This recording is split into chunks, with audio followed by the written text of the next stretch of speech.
Liverpool have just gone out in the Champions League after losing 1-0 to Real Madrid in the second leg and losing 6-2 on aggregate. Not a very flattering scoreline, let's not lie. But nonetheless, that wasn't the worst game that Liverpool have played this season. The worst was the 5-2.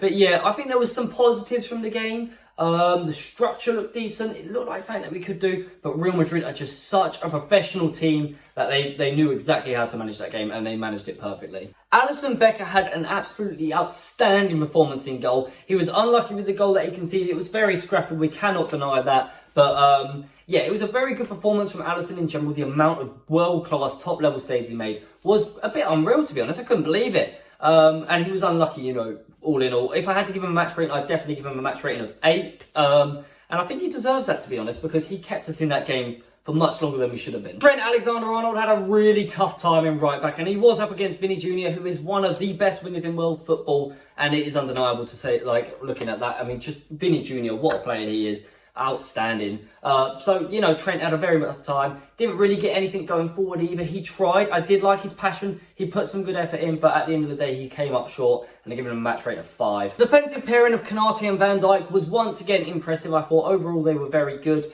Obviously, there was one moment where they scored, and Konate maybe switched off a little bit. Van Dijk did his best tracking back.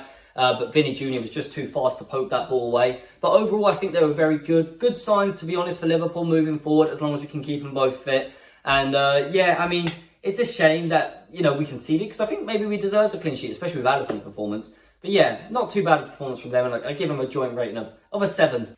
Andy Robertson was, yeah, he was there. It was there. He was up and down, you know, it was a really average performance, I cannot lie. I give him a 6, you know, it didn't really do much on the game, it's a shame. Didn't do too bad defensively, didn't do too much attackingly, not really much that I can say about it. 6. Liverpool's setup was completely different for this game, guys. I want you to let me know down below in the comments if you think it's a setup that we should move for, using forward. You know, 2 holding mid and then the rest just attacking. Is that what we should do for the rest of the season and maybe even next season? Let me know. Fabinho showed that he can do well tackling. I think there's some of the fouls, you know, a bit unfortunate. I think the refereeing performance wasn't amazing. But yeah, I think Fabinho, some of his tackles were good. His position in play was pretty decent a lot of the time in the game.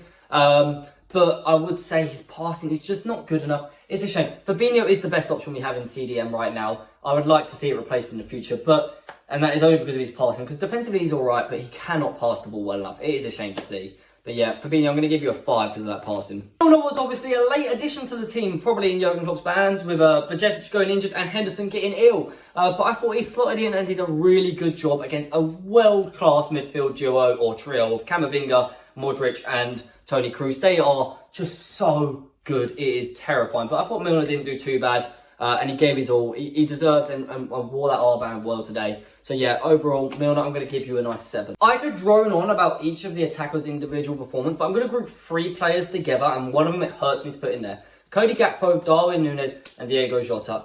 Overall, I'm going to give them a 5. I don't think they created too much. Maybe I'm being a bit harsh on Darwin Núñez. He did have a pretty decent shot. Pretty decent chance, but it just wasn't good enough from any of them today. In a game where you need to come out and really give it a go, I just felt like their mentalities dropped a little bit maybe. Didn't quite get the chances that they deserved. And yeah, just a bit sad to see, really. On the other hand, Mohamed Salah, I was really impressed with. I thought he gave it his all as much as he could. He had Nacho on strings. I absolutely hate Nacho Fernandez.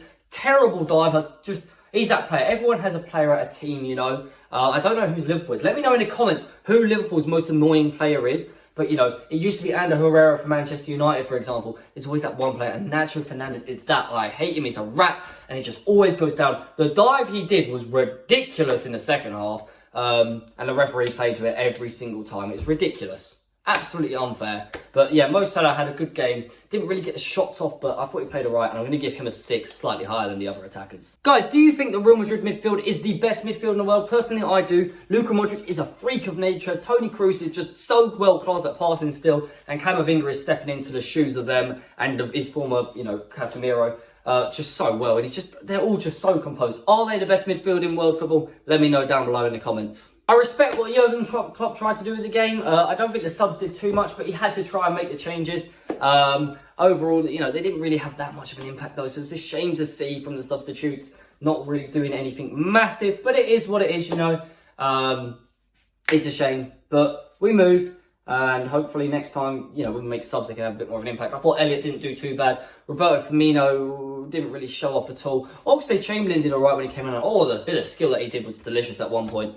But yeah, other than that, it wasn't the best, but it is what it is, and we move. Yeah, guys, that's going to do it. I mean, it is a shame to see us go out. It really is. But we've got to just deal with it and move on, I guess, because Real Madrid are a world-class side. We lost it in the first leg, threw it away with Joe Gomez at the back. I hope he never returns, but we probably will see him again at some point, for God's sakes. But yeah, if you have enjoyed, please do leave a like, subscribe if you're new and you haven't already. If you've made it this far, you must not be hating me too much. Press them buttons down below, and I will see you about in the future. Peace!